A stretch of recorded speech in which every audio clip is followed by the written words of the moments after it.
দুটো কথা শুনতে চাই। আমি নিচে অনেকক্ষণ ধরেই শুনছিলাম, দিদি বারবার বলছেন দুটো কথা, তো আমি সুমনকে বলছিলাম এক দুই বলে দিলেই তো হয়, তাহলেই তো দুটো কথা হয়ে গেল। যাক, এত সুন্দর একটা পরিবারে আসতে পেরে, একেডি ক্যালকাটা টেলিভিশন যে ফুল কি আছে, Calcutta television network, Calcutta television network CNTV যে নির্ভীকতার সাথে এই বিগত নির্বাচনের আগে, প্রায় 2019-এর আগে থেকেই নির্ভীকতার সাথে যেভাবে সাংবাদিকতা করেছেন, নিরপেক্ষভাবে যেভাবে সাংবাদিকতা করেছেন, তাতে আমাদের পশ্চিমবঙ্গের মানুষ যে দোলাচলে ছিল, সেই দোলাচল থেকে কিন্তু অনেকটাই সম্মুখ সমরে দেখতে পেয়েছেন তাদের কি করণীয়, তাদের কি করা উচিত। তো সেই জায়গায় মানুষ কিন্তু স্বতঃস্ফূর্তভাবে আমি বহু বাড়িতে দেখেছি সিএন চ্যানেল খুলে রাখতে, কারণ তাদের কথাগুলো শোনার জন্য, বা বর্তমান পরিস্থিতিতে নিরপেক্ষতা নিয়ে কাজ করার যে সাহসিকতা, সেই জায়গাটা দেখার জন্য। তো আমি অবশ্যই সিএন চ্যানেলকে ধন্যবাদ জানাবো।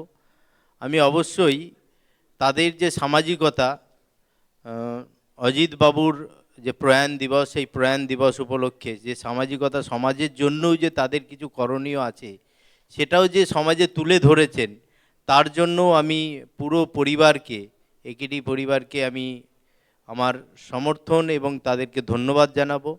আর আমার খুব ছোট্ট করে যেটা মনে হয়, যে রক্তদান মহৎ দান, এটা আমরা অনেক দিন ধরেই শুনি বা অনেক দিন ধরেই বলি। তো আমরা অনেক সময় বলি যে আমরা ভগবানের কাজ করছি, ভগবানের জন্য কাজ করছি। তো ভগবানের কাজ যে করা, রক্তদান যিনি করেন তিনিও ভগবানের কাজ করছেন, কারণ ভগবানই পারেন একজন মানুষের জীবন দান দিতে। সে ডাক্তারবাবু হতে পারেন ভগবান রূপী, তারাও মানুষকে জীবন দান দেন। তো সেই ভগবানের কাজ যিনি রক্তদান করছেন, তার রক্ত নিয়ে তার কোন ব্যক্তি বা কার জন্য সেই রক্তটা যাবে সে হয়তো জানেও না, তারপরেও কিন্তু সেই রক্তটা দান করছে, এবং সেই মানুষটি, যে মানুষটি সেই রক্তটা পাচ্ছে, সে তার জীবন দান পাচ্ছেন। তার মানে তিনিও কিন্তু ভগবানের কাজই করছেন, ভগবানের দূত হিসেবে কাজ করছেন।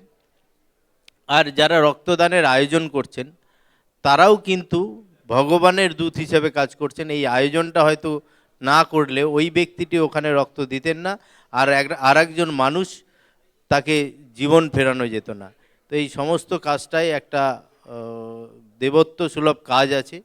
তাই আমি প্রত্যেককেই বলবো যে মানুষ রক্তদান করে, মানুষের পরিবর্তে কোনো যন্ত্র কিন্তু রক্তদান করতে পারে না, বা কোনো কলকারখানায় রক্ত তৈরি হয় না। একমাত্র মানুষের দেহেই যে রক্তটা তৈরি হয়, যেটা মানুষের কাজে লাগে।